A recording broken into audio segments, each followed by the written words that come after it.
Our CEO has announced her retirement, and I'm wondering if you have any creative ideas for leveraging this moment into a positive communications and fundraising opportunity. I know transitions can be scary, so I'd like to spin it as a way for donors to continue supporting us for all we've accomplished under past leadership and all we will continue to accomplish under the new leadership. Yeah, this is a great question, particularly with so many transitions happening out there.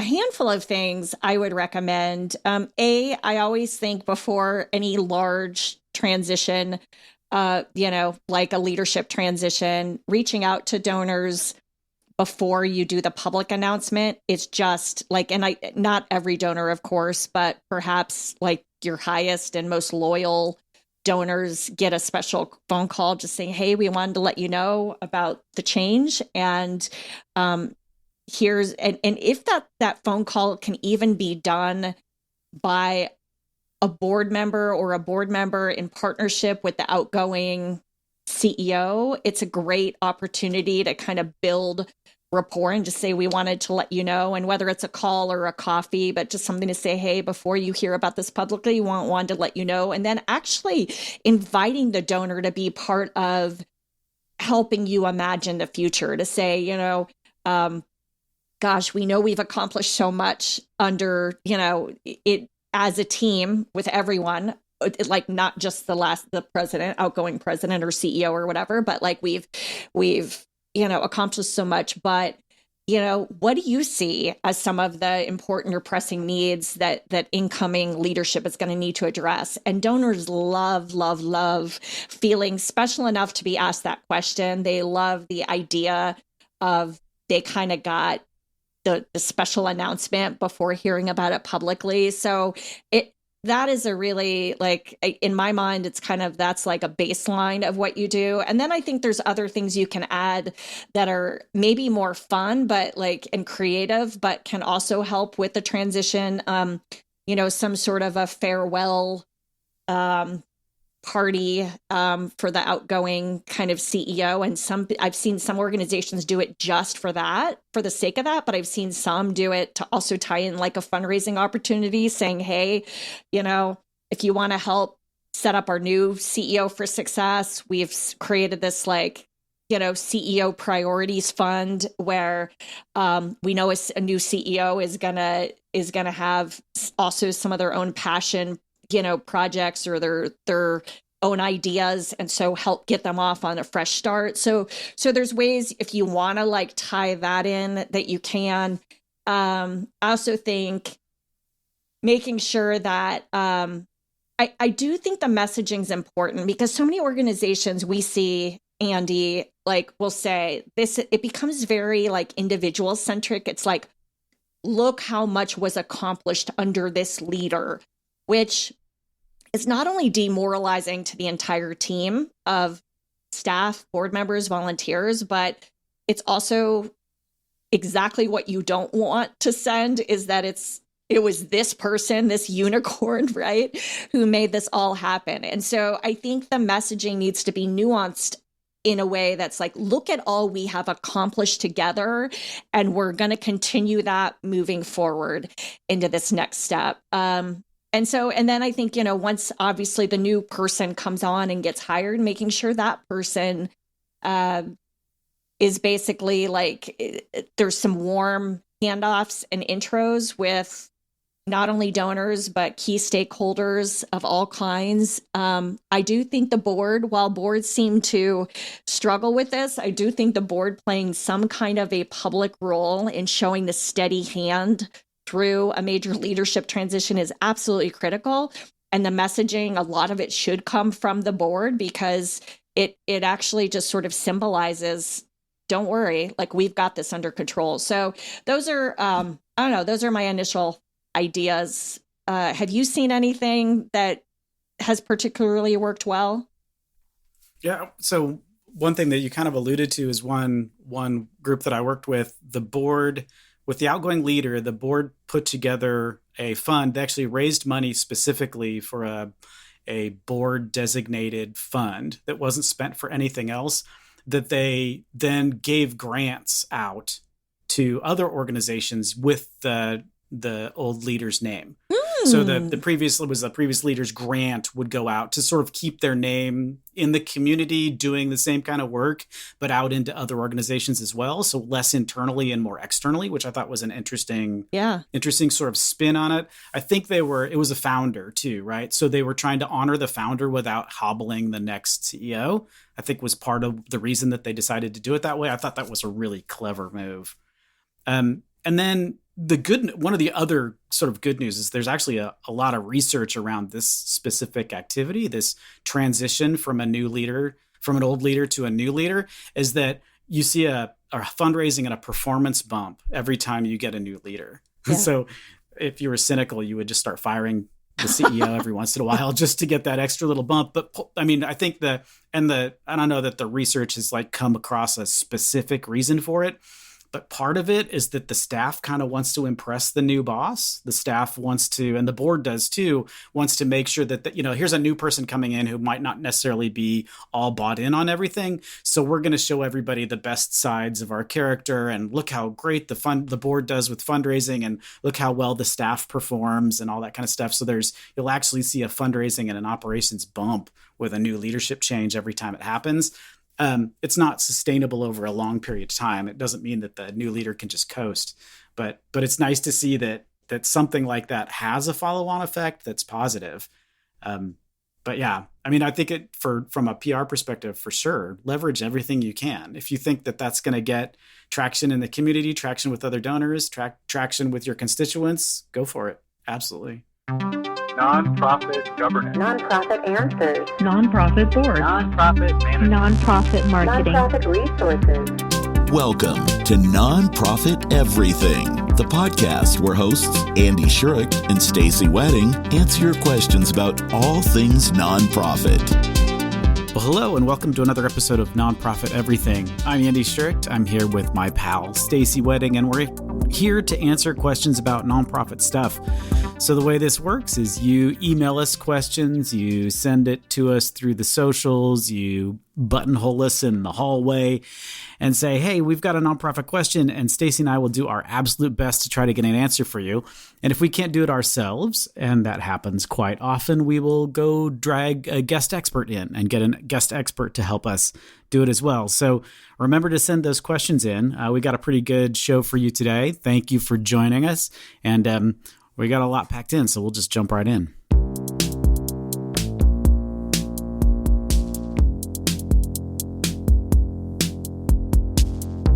All right, Andy, this one is clearly directed at you. So we have a listener who said, I've heard Andy many times talk about food banks, and particularly this idea or concept that a $1 donation could equal 3 meals. And as somebody who runs a nonprofit, I find that incredibly difficult to wrap my brain around because it just feels fabricated. And how in the world would a food bank even come up with a number like that? I've also heard other nonprofits do similar things. Are they all just lying and exaggerating? Oh no. It's like a shot across the bow. That right? is. Like how dare you? I will say though, this is absolutely 100% my favorite topic in the whole world. Like even more interesting than tax law or the history of the 501c3, all of the super stuff that I usually geek out about. This is literally my most favorite topic. So I guess we'll just start with what it is, like kind of what the concept is called. So I refer to this as the cost per unit of service. So what this is how much money it takes in order to be able to deliver a single solitary unit of whatever you're doing out in the community. So I always say food banks are cheating because it's so easy, so that we can say in the food bank world, $1 equals 3 meals. And the part of the confusion for this one, and we'll probably get into this a little bit more, is that the full sentence is for every dollar donated to the food bank, we can deliver 3 meals, right? So that's the long version of that. So it's shortened a lot of times to $1 equals 3 meals, which takes some of that context out because it's really about the donated dollar. This is a communication intended to donors to show some sort of effectiveness, overall effectiveness. And that's why the cost per unit of service is so good. So one of the things that you need to do when you're coming up with something like this is, number one, identify what your unit of service is, which for some organizations is very, very hard. So food banks, again, cheating. It's a meal. It's so easy. But to be fair, it's not quite that easy because there are lots of other things that food banks can use to talk about. So internally in food banks, we don't normally track by meals. We track by pounds. And that's because the USDA has given a value for how much a pound of food is worth. Feeding America has like this blended rate of what a pound of food is, the value of a pound of food. So internally, we're distributing and tracking things by the pound a lot of times because, if you donate a bunch of onions, we're not going to count the onions. That's crazy. We're going to weigh the onions. And it's much easier to do that really quickly than it is to go, I don't know, there's like, what do you think? 950, right? So weighing them is a much more accurate way to do that. So internally to the food bank, they're talking about pounds all the time. But the communication out to the donors, like donors don't care about pounds. Like pounds of food distributed means nothing. So instead, the food banks use meals, which is easier, more easily understood.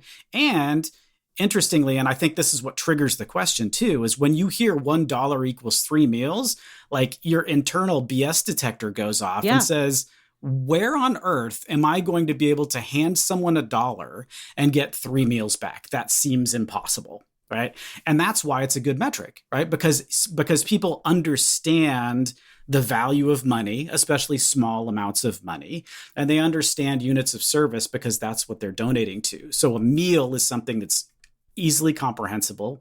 $1 is something that's easily comprehensible, and we can connect those two ideas together, right?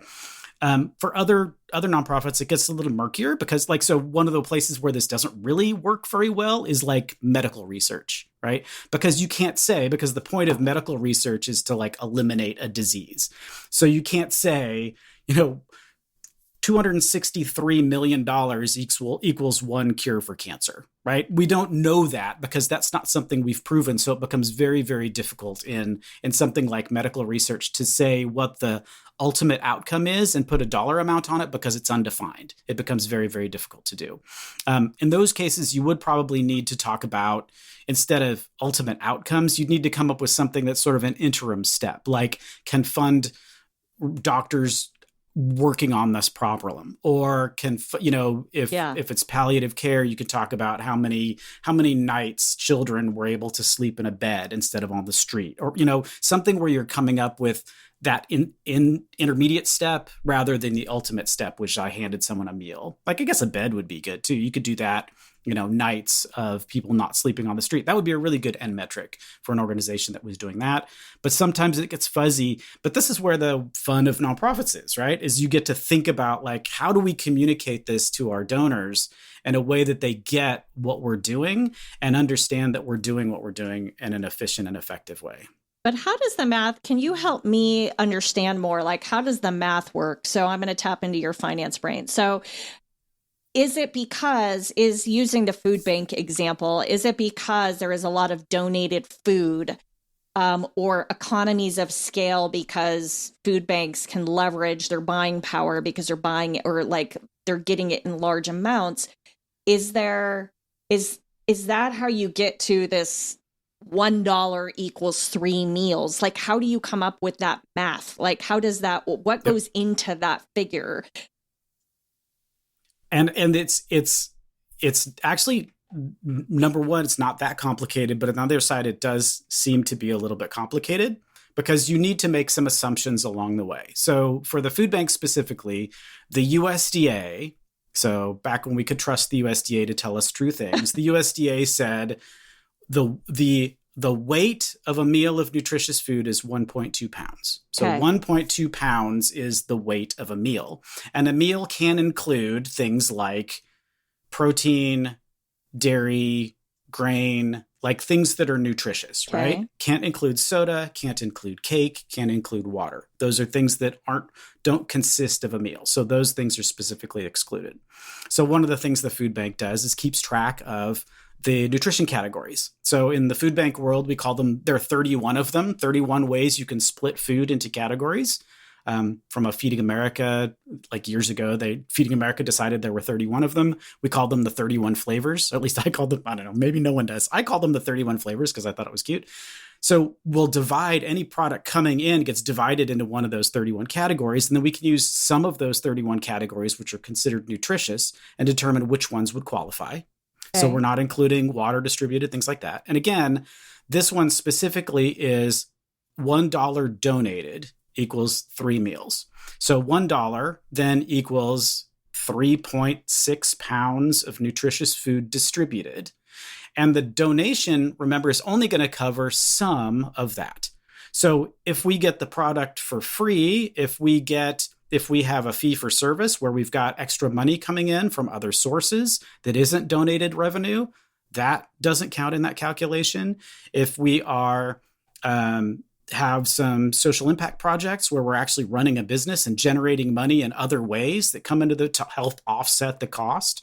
So what it ultimately really is, for every that, like you, there's that gap, right? For every nonprofit, there's a gap that they can't fund any other way from donations.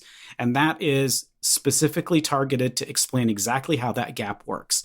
And so after you take all of the revenue that comes in, not counting government revenue too, but all of the revenue that comes in, all that stuff, and you figure out this is how much we distributed, this is how much we needed in donations to cover it. When you divide those two numbers together, you end up with, for every $1 that gets donated, the food bank is capable of distributing 3.6 pounds of food. Okay. So at my food bank, I had a giant spreadsheet. And I updated that giant spreadsheet once a quarter, and all of the information that came in from everywhere came into this spreadsheet to keep track of, just sort of float down to that number. And for me, this is something I think is a really critical item, because not only does it tell the donors that you're doing something extraordinary, which is why I think we have other nonprofits may have a visceral reaction to it with they're clearly lying because that can't be true, right? Because I don't see, how can they possibly do that? It must be false, right? Right. So for one, we want to show donors that we're doing something extraordinary with their money. Yes. That this is a very effective and efficient way to spend one donated dollar, and they can feel comfortable with our ability to execute on the mission. So that's purpose number one. Purpose number two is, once we say that number out loud, we cannot go backwards. Internally, the food bank knows that if the next marketing piece comes out that says $1 equals 2 meals, that's going to make us look really stupid. Yeah. So there's a lot of internal pressure in the food bank. And because there's so many inputs to this, it isn't just a single thing we're tracking. There's so many inputs that go into that calculation to keep track of how much did we pay for fuel? Were we able to spend less money because we did it a different way? Were we able to get were we able to negotiate better discounts for things so we had to pay less money for them? Were we able to scale up our social enterprises so that we have more earned revenue coming in that offsets some of that donated revenue so we can continue to distribute more food? If we distribute more food, if we can get more food out the door, that helps on the other side too. So we have both the demand side and the supply side of that equation pushing to make all of those things work. And it works internally as a really, really good calculation that you can look at and say, where are we today? As a single number, where are we today? And the other thing about it is it can't be gamed. There's no way to cheat the system by distributing more. So say you were the, I'm going to say this actually happened, not at my food bank. If you wanted to make your distributed pounds look really good. So say your board says you guys need to distribute 15 million pounds of food this year. And you're like, well, I could do 13, but I don't know where the other 2 million is going to come from because we don't have the money to buy it. There's no donors giving it to us, but I can buy 2 million pounds worth of water, bottled water. Water's super heavy. So I can bring that into my food bank and distribute that out. That's 2 million pounds magically for very, very little money, because that's just a little tiny bit of money. And so, the food bank gets their bonus and they can talk about how they reach their poundage goal, right? The $1 equal 3 meals won't let you do that. You can't cheat by doing one little thing because it doesn't feed back into the equation properly. Okay, all of that makes a whole lot more sense now that you've explained it. I guess what I still am coming back at is there's certain missions and certain causes that I feel like, by the nature of the type of work they do, sort of like when you use the medical research example, whose cost per unit and what they can market is going to look a lot different and a lot higher because of the way it's measured, because of what's involved. And so I think that is where the rub comes in, because organizations who don't have a model where they can say something like $1 equals 3 meals, or like something that makes you really feel like you're leveraging, like your donation is into an incredible impact.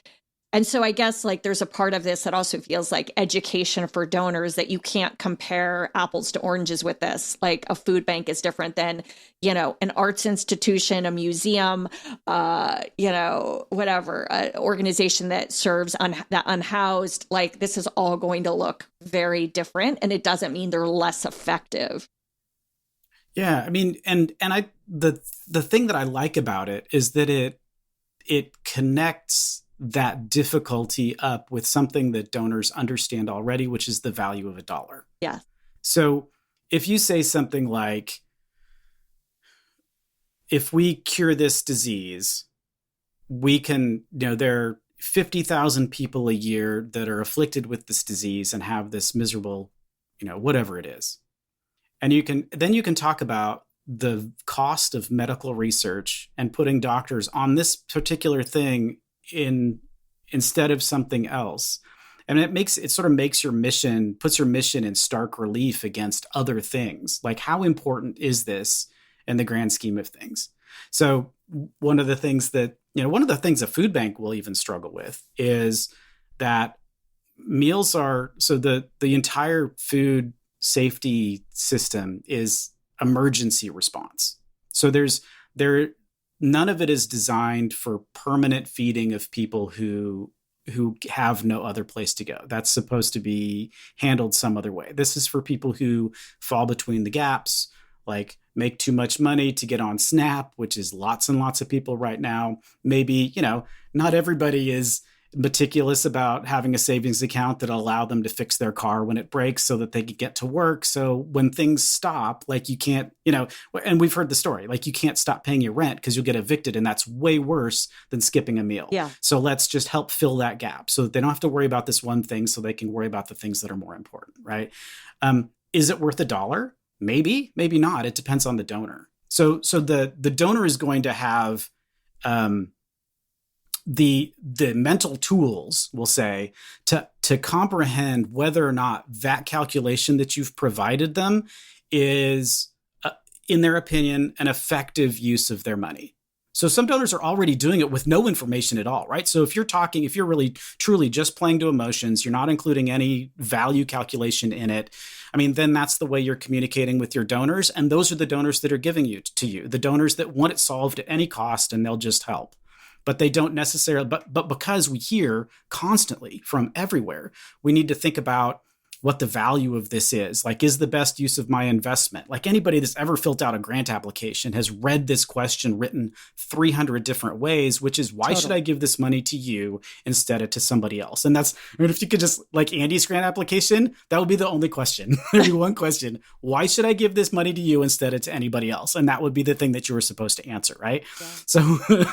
So by putting a calculation on it that makes sense for donors specifically, and I think I would challenge folks to ask themselves, as well as us, to come up with, like, so what's the unit of service for my nonprofit, right? So if it's a museum, that's great. Don't you have school programs? Don't kids show up for the school programs? So how much money does it cost to get one elementary school kid into your museum, right? To expose an entire 4th grade class to the works of Matisse. Like that, how much does it cost? And then the donor gets to decide if that's something that they want to spend their money on. Right. And the cool thing about it, too, is that we're not talking about restricting money for a specific program when we say that. When we say it costs $15 to get a 4th grade class out to our museum, right? Give us some money. Right? We're not saying give me $15 specifically for one 4th grade class, right? That's different from an appeal where the donor is thinking that they're buying a specific activity. Yes. Instead, they're funding the mission which does this one thing. Yes. Or does a lot of things that facilitate this thing to happen, which is why when you're talking about the outcomes, like what's the outcome of a 4th grade class going to the museum? That's what you should be trying to talk to donors about, right? Not that it's $15 or whatever, but what the outcome of that student being at that museum is, and what's the value of that. And does the money that you're going to give me, does that expand by creating the value of whatever that fourth grade class going to the museum is? So those are the things that you need to think about internally, which to me, and I think probably to Stacey too, is really fun. Yeah. That's the cool thing, right? It is a cool thing. And I think then like tying that larger story together, right? Because what I hear you saying is a cost per unit of service is just one piece of the story, right? Like it's one piece of, okay, but this is what this investment will then help make possible, right? Because with a meal, you're not saying you're going to help solve food insecurity. You're saying right? Like you're saying that is a piece of a larger puzzle, but you're helping be a part of that piece. The way I'm hearing it, and I guess I also think about it. I think I get a little bit weary, and some of our listeners may understand this too, is there is so much attention from donors and funders about where's the biggest bang for my buck, right? Like how many times have we heard that? And trying to educate that, again, different missions, and that sometimes it's maybe like the cost per unit is less, but it's a much deeper type of it's like quantity over quality. Does that? And I don't mean to say quality. That's really a poor analogy, because like I don't want to diminish the quantity, meaning there's no quality, but I just go like sometimes depth over breadth is, I guess, what I'm trying to say, is this idea of, and like, is it cost per unit? Is it just that people are not coming up with the right cost per unit to tell their story? I guess is my question back to you, right? Because like I sit there and I go, like if it's like, gosh, we have this entire all year long program that serves, young girls. And at the end of it, like, and then you're looking at the cost of the entire program and okay, 20 girls went through it and their lives were performed. Your cost per unit is going to be a lot like higher if you're looking at it that way versus maybe it's maybe it needs to be broken down into smaller chunks. Am I making sense with what I'm asking? Mm-hmm. And I think, I mean, you're absolutely right. That quality is a given. Like all of everything else we talk about doesn't go away because we're talking about cost per unit of service. Right. So what cost per unit of service does is it takes something that is unquantifiable and puts it into something that a donor and an internal staff can easily digest, because they have an intimate relationship with what $1 is, or $6 is, or $30 is. They know what that buys in their life. And when and then they can think about, does this cost, since it's been directly connected using a complicated spreadsheet, which you should be prepared to show someone, right? If someone ever comes, like that was my dream, is like, I want somebody to challenge me, because I'm gonna whip this up on the screen in my office and we're gonna go cell by cell to show you how this works, right? But that it's quantifiable, but at the same time, that metric shouldn't drive everything, because then we come into an efficiency problem, right? So one of the big challenges with nonprofits a lot of times is that donors push for efficiency when they really should be pushing for effectiveness. Mm-hmm. Like those two things are different. And that's the old joke, is like the guy goes into the board member comes into the symphony and he's like, why do we have 4 violin players? Like, we should only have 1. It's like this duplication of service. You've got 4 violin players instead of 1. Just have 1, right? At which point it's like, it's no longer the symphony. You've like made something different. You're like, what you're asking doesn't make any sense in the context of what that nonprofit is supposed to be doing, right? So if you're as a food bank, like, you should be trying to get as much food that people want to eat out into the communities you possibly can, and not trying to internally game your numbers so that you look better. Like, that should be built into the rest of your organization, is that you're serving the community what they need, rather than just what makes you look good. I think you're right. The cost per unit of service could mask an organization that's, number one, maybe they made the number up because it sounded good. I've seen ones that I'm like, nuh-uh. Like, you see a number and you're like, I don't know how they do that. So, but it's also like an organization that I'm probably not going to donate to anyway. So, Yeah. so I'm not going to want to like actually dig into it. So their pitch for $1 equals whatever just was not compelling to me. So it doesn't mean you get to throw all your other donor communications out the window. I mean, at the food bank still, the one thing that killed me was one of the programs that we had was sending home a bag of food with elementary school kids, like a weekend bag of food to get them through the weekend so that they'd not be hungry when they got to school on Monday morning. And we got a note back from a second grader that said, "Thanks for the bag of food. I shared it with my mom, my dad, and my 2 brothers, and the dog got the Vienna sausages," or whatever. And it's like written in a second grader's handwriting. It killed me. Like that was just for me, like when like the $1 per equals 3 meals is like, okay, cool. That for someone that's they're going to respond to that. Awesome. Respond to that. For me, I know what second graders are. I know how second graders behave. I know what a second grader's responsibility in life should be. And it isn't feeding your family. Right. So the fact that the food bank was able to provide that for that kid, like, okay, you can have all my money. Like that's what's going to drive me is stories like that are like, this is what the need actually is. These are children who have nowhere else to go, who are living with who they're living with and can't do anything else. And if this is the system that provides enough food for that kid to at least have something else during the weekend, like, okay, I'm all in. You got me, right? The dollars don't matter to me at that point. That's so true. That's so right. true. So it's the donor, like the donor is going to respond to what the donor responds to. I would never propose cost per unit of service. This is a long way of saying I would never propose cost per unit of service as the only way you communicate with people. It's one tool in your toolbox for sure.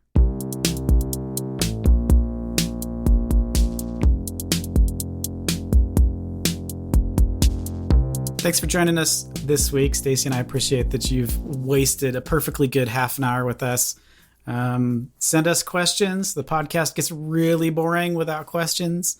We'll just, I don't know, we'll make them up. What do we do? We always threaten to talk about kids and pets. That's the standing. We haven't gotten there yet. So send us questions. Send us, I think I said this a little while back, send us a question you think somebody else should ask. Like not one that you have, but somebody like, oh my gosh, all these people I'm talking to right now, they really need to ask this question. Yes. So send that to us. We love those, especially if it like calls somebody out. You can like send it to them and be like, look, Stacey said. Andy said. And you can use that as exactly. So thanks again. We'll see you in a couple weeks.